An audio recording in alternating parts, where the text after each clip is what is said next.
some of the things that David and I spoke about before coming here is Sonar obviously has a very specific sound, which we wanted to keep intact. And part of the challenge of integrating David into the sound of the band was how to not fill too much space with what David does, but at the same time, sort of building a world and building an environment that's a bit more unique from the past efforts that Sonar has made.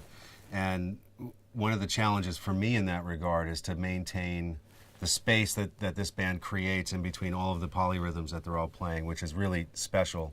And as a listener, it gives you these moments of feeling like there's sort of suspension in the floor. You lose gravity for a second, and then the weight pulls you back down.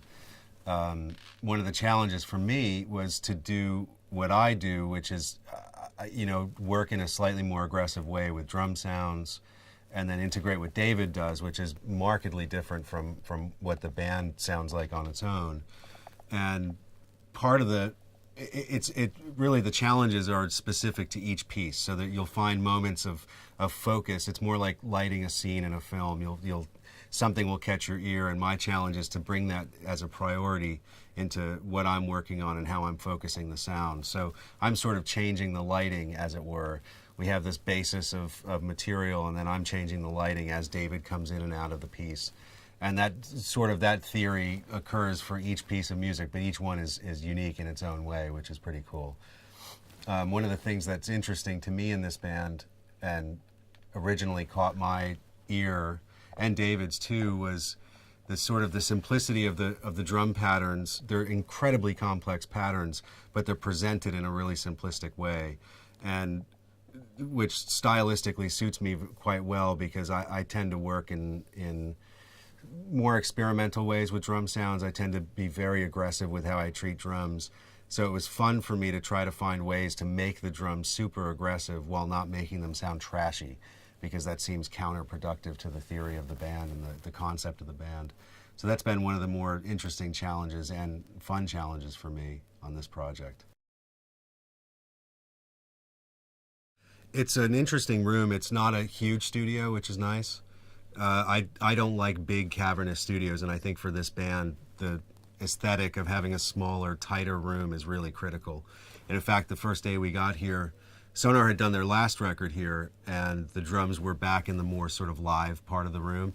And we made a decision pretty quickly to bring the drums into the front, which is markedly drier and tighter, which suits the band better for me. And my aesthetic, being slightly more aggressive, actually works a lot better in that place too. But environmentally, it's a beautiful place. The room is fantastic to listen in, so it's been quite nice to work here, actually. And the equipment is fantastic. SSL desk, which I love and have used for many years. And the room sounds quite nice for these guys.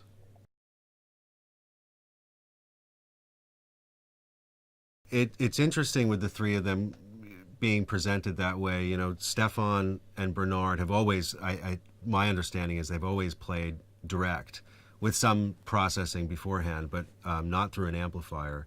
And David has always played through amplifiers. So what's easy about that is it immediately builds in a space for each player. So Stefan and Bernard have their very predefined spaces, and David has his predefined space. And because they're all different, on one hand, it's easy for me to balance that because they can occupy a different place in the field.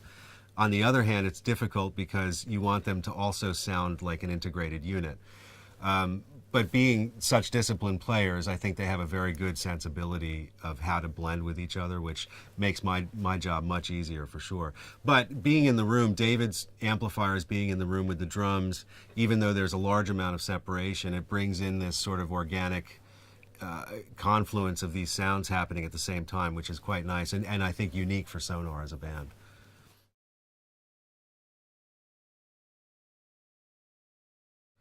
I think this is going to be one of those records that redefines a band. Musically, these pieces are incredibly complex and interesting to listen to.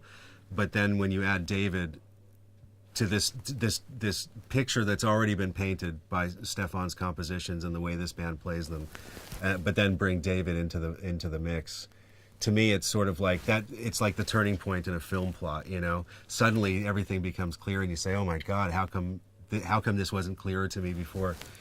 And I feel like this record in particular, for me, even as a listener and not just an engineer, is an incredibly interesting and transformative listen for sure. And I think at the end of this, what Sonar would have done with this record is to continue along the path that Stefan's already built with these compositions, but completely redefined the outward sort of projection of what the band is, and the depth of the band's sound, which to me is the most you can ask for in a record.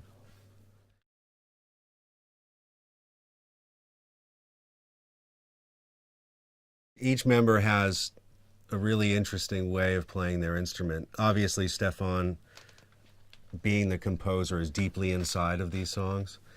And I think while he's playing a piece of music, you can hear his vision coming through his guitar, the way he attacks it and the way he plays it.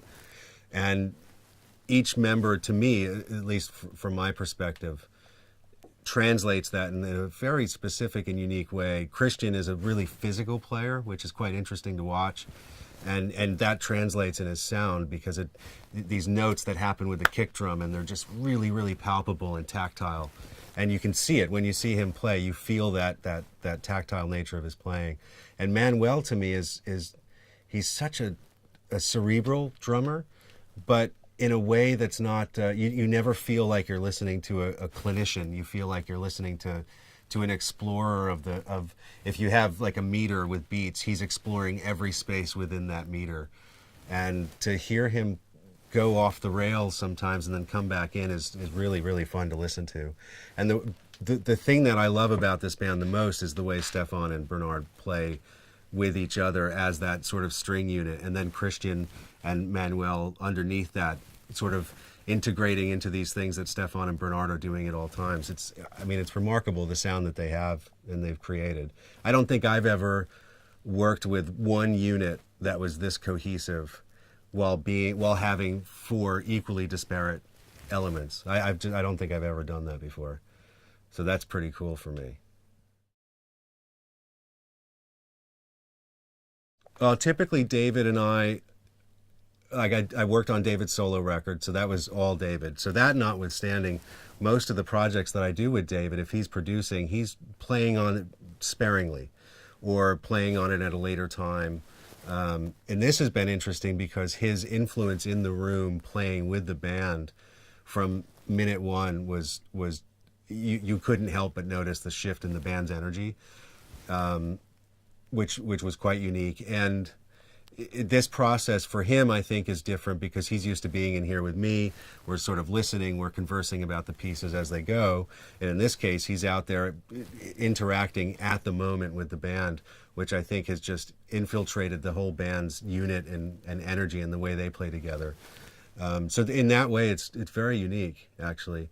And we've worked on, dozens of records together. So this is the first time I've seen quite that level of transformation in the project as soon as he picked up the guitar.